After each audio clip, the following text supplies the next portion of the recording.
বন্ধুরা, এই যে আমাদের গ্রামের আদিবাসী বন্ধুদের ছেলে মেয়ে সীমান্ত বিশ্বাস এবং অনন্ত বিশ্বাস, ওরা এই যে বাড়ি থেকে গামলা নিয়ে এসে বাজাচ্ছে। এইভাবে ওদের হাতে খড়ি হয় এবং এরা পরবর্তীতে খুব ভালো মিউজিশিয়ান হয়। দেখেন, বাজাও তো সীমান্ত আনন্দ।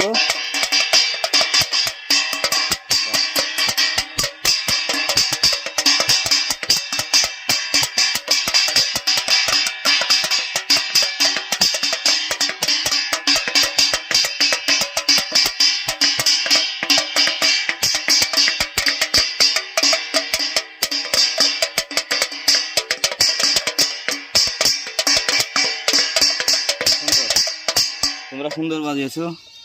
তো বন্ধুরা, কেমন লাগলো আমার ভিডিওটি কমেন্ট করবেন। এবং সীমান্ত বিশ্বাস আর অনন্ত বিশ্বাসের জন্য আপনারা সবার কাছে আমি শুভকামনা প্রত্যাশা করছি, ওরা যেন বড় হয়ে আরও ভালোভাবে বাজাতে পারে। তোমরা চেষ্টা করে যাবে, প্রতিদিন বাজাবে, ঠিক আছে? আচ্ছা, তো ভালো থাকো। বলো, সবাই আমাদেরকে সাপোর্ট করবেন।